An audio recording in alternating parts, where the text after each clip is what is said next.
ग्वालियर के किले के बारे में बाबर ने भी लिखा है कि जिस तरीके से एक औरत के गले में मंगलसूत्र सबसे ज़्यादा शोभा देता है, उसी तरीके से सभी किलों की श्रृंखलाओं में ग्वालियर का किला सबसे सुंदर और सबसे मनमोहक किला है। और ऐसी ही है इस किले में राज करने वाले मानसिंह तोमर राजा की प्रेम कहानी।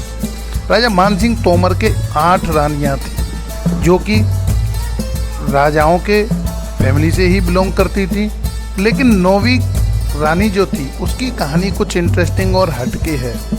9वीं रानी गुर्जर समाज से थी जिसको गुजरी भी कहा जाता है।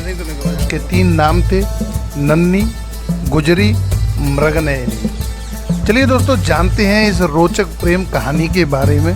क्यों राजा को उससे प्रेम हुआ और किन 3 शर्तों की वजह से राजा से उन्होंने शादी की, और उन 3 शर्तों को राजा ने किस तरीके से किया पूरा। चलिए जानते हैं पूरी कहानी को। एक बार राजा जंगल में शिकार खेलने के लिए गए। शिकार पर जाते हुए उन्होंने रास्ते में देखा कि एक लड़की एक भैंस से लड़ रही है।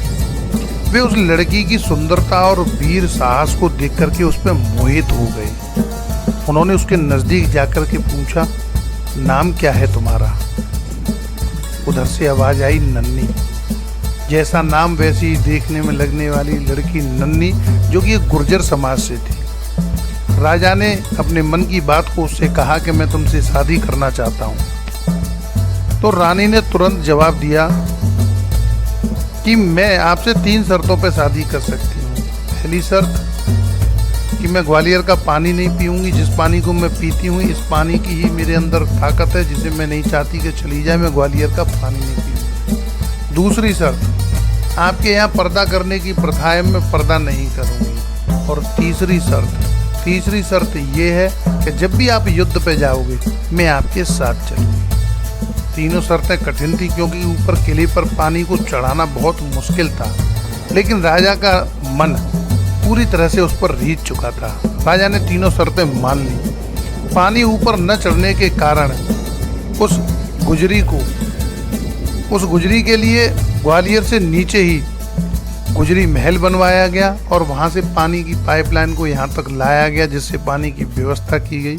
राजा ने गुर्जर समाज की लड़की होने की वजह से उसे गुजरी कहा जाता था, उसका नाम मृगनयनी रखा। मान मंदिर पैलेस जो कि ग्वालियर किले में है, बहुत ही सुंदर बना हुआ है, जिसकी के 3 तलगर हैं। तीनों तलगरों की है अलग कहानी, रानियों के जौहर की कहानी, 500 वर्ष पुराना टेलीफोन। पूरी जानकारी को यदि आप देखना चाहते हैं तो मैंने डिस्क्रिप्शन में लिंक दिया हुआ है, आप देख सकते हैं। दोस्तों, कहानी अच्छी लगी हो तो चैनल को सब्सक्राइब कर लेना, वीडियो पे एक लाइक कर देना, कमेंट में अपने सुझाव देना बिल्कुल मत भूलना। मिलते हैं फिर नेक्स्ट वीडियो में। जय हिंद, जय भारत।